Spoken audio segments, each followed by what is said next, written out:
ये जानना चाहूंगा इसी हवाले से, ये जो एक पूरी कैंपेन दिखाई दी है सोशल मीडिया के ऊपर, स्पेशली चूंकि आप भी लाहौर में इस वक्त के जी, क्या उसे बोलते हैं, ये इनको बॉयकॉट कर दें, ये दहशतगर्द हैं, ये वो हैं, ये फलाने हैं, इनसे हम कोयटा होटल का बॉयकॉट कर दें, इस तरह की कई चीजें हम देख रहे हैं।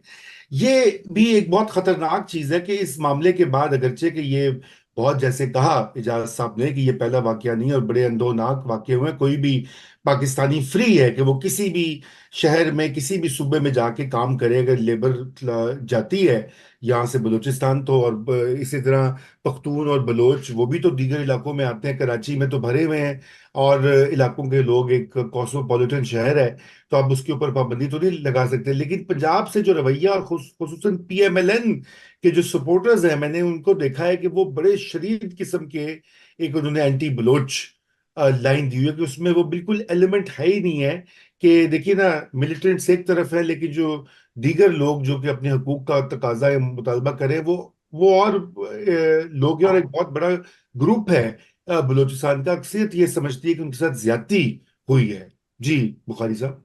देखिए, ये अजीबो गरीब सा, आपको पता है हमारा मुल्क जो है ये इंतहा पसंदी का शिकार हो चुका है। और अब इंतहा पसंदी इस लेवल पे आ गई है कि लोगों ने इस तरह की बातें करना शुरू कर दी।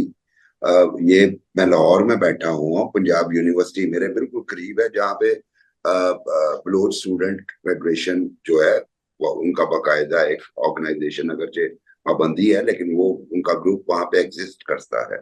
और उनके रहते हैं मसाइल जो हैं एक मजहबी तंजीम के स्टूडेंट विंग से। और अगर लाहौर की बात आप करें तो आप घूम के देखिए पूरे लाहौर के इर्द गिर्द। रजा, आप भी लाहौर के रहने वाले हैं, आप जरा आबादी देखिए लाहौर के इर्द गिर्द, पूरा सराउंडेड बाय पश्तून ब्रदर्स। और बहुत सारी जी। अफगान बस्तियां ऐसी हैं जिनके पास हमारी अब नेशनैलिटी है। तो ये हमारा एटीट्यूड है। प्रॉब्लम क्या है? प्रॉब्लम ये है, अच्छा मैं चूंकि ट्रेनिंग से के सिलसिले में जाता रहा हूँ कोयटा और बलूचिस्तान के दूसरे इजला में। जब मैं फर्स्ट टाइम गया ट्रेनिंग के सिलसिले में, गालिबन 2013-14 के लगभग की बात है, तो वहां के कुछ नौजवानों से जो कि बड़े एंग्री थे, जब बातचीत हुई और जब मैंने उन्हें बजिंजो साहब का हवाला दिया, तो उन्होंने बजिंजो साहब के हवाले से भी बड़ी अजीबोगरीब सी बातें की, यानी एंगर अपना शो किया। जिसका मैंने नतीजा ये निकाला कि शायद वो अब अपने जो ये एल्डर्स हैं उनके कंट्रोल में नहीं रहे। और यही नजर आता है कि मामला यहाँ तक पहुंच गए।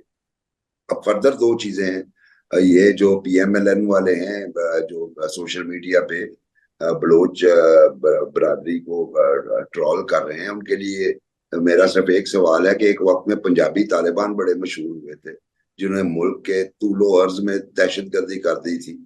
तो क्या उसके नतीजे में केपी वालों को, सिंध वालों को और बलूचिस्तान वालों को ये कहना चाहिए चूंकि ये पंजाबी तालिबान है इसलिए पंजाबियों का बाइकआउट कर दिया जाए? नहीं, ऐसा नहीं है। अच्छा, इस हमले का फिनोमेना थोड़ा सा मुख्तलिफ इसलिए भी है कि इसमें कुछ पख्तून भी शहीद हुए, पंजाबी तो हुए ही हैं। तो पख्तूनों का शहीद होना जो है वो उस जो एक है हाइपोथेसिस कि वहां से वो जो नॉन बलोच हैं उनको वहां से खत्म करना चाहते हैं मिलिटेंट्स। जैसे हजारा के खिलाफ कार्रवाइयां हुई, हजारा के मामले पे जो है कुछ मजहबी तंजीमों के साथ इनका गठजोड़ भी हो गया। आप ही के प्रोग्राम में पहले भी जब डिस्कस हुआ था तो मैंने अर्ज किया था कि टीटीपी और जो बलोच मिलिटेंट्स हैं इनके दरमियान अब एक एग्रीमेंट हो चुका है और ये मिलके काम करते हैं और एक दूसरे के एजेंडास को सपोर्ट करते हैं। तो इसलिए अब आगे जो सियासी आप गुफ्तगू कर रहे हैं, एक बात होता है कि आप जो टेररिज्म है उसको काउंटर आप सब फोर्स से कर सकते हैं, ये अभी तक का। आप चूंकि मेरे से बेहतर ये चीजें जानते हैं, आप एडमिनिस्ट्रेटिव सर्विसेज में रहे हैं रजा साहब। दूसरी चीज होती है कि हम दर्दों को न्यूट्रलाइज कर दिया जाए। कोई ऑपरेशन मिलिट्री उस वक्त तक कामयाब नहीं हो सकता जब तक आप उस पॉपुलेशन में जो लोग सपोर्टर्स होते हैं, फैसिलिटेटर्स होते हैं, उन्हें न्यूट्रल नहीं करें। तो इसके लिए जो है, जो इजाज भाई बात कर रहे थे कि वहां की जो पीसफुल आबादी है, जो दिल में उनके लिए कुछ नरम गोशा रखती है, उनको नेगोशिएशन टेबल पे लाया जाए उनसे बातचीत की जाए और उनको जो है डी रेडिकलाइज, वो रेडिकलाइज तो नहीं है ऑलरेडी, लेकिन बहरहाल उनके सॉफ्ट इमोशंस हो सकते हैं, सॉफ्ट कॉर्नर हो सकता है उनका।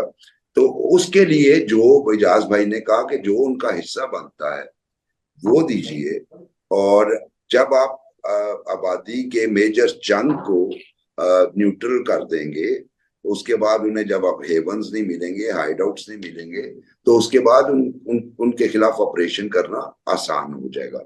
सो आपको एक तरफ लोगों को, वहां की पॉलिटिकल लीडरशिप के अलावा आम आदमी को एंगेज करना है, उसके लिए आपको अच्छी पॉलिसीज देनी पड़ेंगी, उन्हें उनसे गुफ्तगू करनी पड़ेगी, उन्हें ये एहसास दिलाना पड़ेगा कि आप रियासत के लिए इम्पोर्टेंट हैं। और दूसरी तरफ जो है, जो अगरचे वैसे माइंड ना कीजिएगा, हमारे इंटीरियर मिनिस्टर तो ये कहते हैं कि ये तो कोई मसला ही नहीं है, एक एसएचओ जो है वो इन्हें हैंडल कर सकता है, लेकिन बहरहाल वो अपना मसला है, वो जितना भी मसला है, कैपेबिलिटी है कि उनके साथ आप उनको काउंटर कर सकें।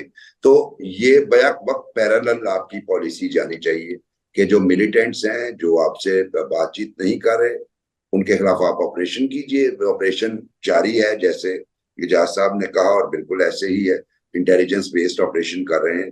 दूसरी तरफ जो पॉपुलेशन है उसको कौमी धारे में लाने के लिए उनसे गुफ्तगू शुरू की जाए, और उनके लिए पैकेज, बल्कि आपने आसिफ जरदारी साहब का हवाला दिया, आपको याद होगा जब वो थे तो बलूचिस्तान पैकेज जो है वो अनाउंस किया था, लेकिन अनफॉर्चुनेटली इतनी हर्डल्स आई कि वो पैकेज वो इम्प्लीमेंट ही नहीं कर पाए। हर्डल्स भी आई, मैं और इसमें थोड़ी सी एक इन्फॉर्मेशन ऐड कर दूं। कुछ नियत का मेरे फतूर भी था। बुखारी साहब जी, इजाज साहब कर दीजिए। मेरा ये जाती एक्सपीरियंस है 80s का। हम हैदराबाद में रहते थे, ज़ियाउल हक का ज़माना था, और हैदराबाद से बाहर नहीं निकल सकते थे क्योंकि मैं तो वैसे पंजाबी स्पीकिंग हूँ, और पंजाब के दोस्त मुझे सिंधी कहते हैं, सिंध के दोस्त पंजाबी कहते हैं। जहाँ जाते थे वो पकड़ लेते थे, हमें शौक भी था बड़ा फिरने का। पंजाबी स्टूडेंट्स का यूनिवर्सिटी में दाखिला ममनू हो गया था, और गुस्से नहीं देते थे। और पंजाबी स्टूडेंट्स का दाखिला मना हो गया था, हमें पकड़ लेते थे, और फिर सिंधी के मखसूस अल्फाज पूछते थे हमसे। अच्छा, मुझे तो वो बोलना आती थी लेकिन मैं बोलता नहीं था, और कुछ ना कुछ मैनेज कर लेते थे। और लोग कत्ल हो रहे थे। लेकिन जब 1985 के गैर जमाती इंतखाबात हुए तो अब्दुल हमीद जतोई मुंतखब हुए। वहां से अब्दुल हमीद जतोई का जरा नेशनलिस्टिक व्यू था, वो नेशनल असम्बली में बात करते थे। बात शुरू हुई जब उनके ग्रीवेंसेस यहाँ नेशनल असम्बली में आना शुरू हुए, और बात आना शुरू हुई, तो वो जो उनके जज्बात थे वो ठंडे होना शुरू हो गए। और फिर 88 तक मामला जब बेनजीर की हुकूमत आई तो फिर बहुत ज्यादा कूल डाउन हो गए। यहाँ भी इनको यही करना पड़ेगा। आपके पास आप बलूचिस्तान के जो नुमाइंदे हैं फॉर दैट मैटर, वो कितने कितने, 1,000 2,000 वोट लेकर जो नुमाइंदे मुंतखब हो गए हैं, उनका कितना असर होगा। दूसरा, मैं जरा एक थोड़ा सा खुल के भी बात करना चाहता हूँ कि ये जो जहां जहां ये वाकयात हुए हैं, वहां ज्यादा असर है जहरी कबाइल का, वहां ज्यादा कुछ असर है रईसारी कबाइल का और अचकजई कबाइल का। ये खास 3-4 कबाइल ऐसे हैं जिनसे आपको पहले बात करना पड़ेगी। उनमें जो हमदर्द है उनको पहले आपको बांधना पड़ेगा, और उसके बाद आप इन्हीं को इस्तेमाल करेंगे तो फिर ये अपना सुख इस्तेमाल करके उन लोगों को लाकर बिठा सकते हैं मुज़ाकरात की मेज पर। बिल्कुल, बहुत ये भी अहम नुक्ता आपने उठाया है।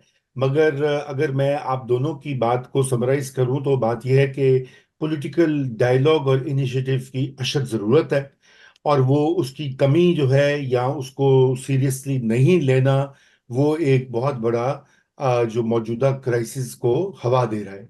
तो इसके साथ ही आज के हमारे शो का वक्त खत्म हुआ चाहता है। इंशाल्लाह आपसे कल फिर मुलाकात होगी। खुदा हाफिज।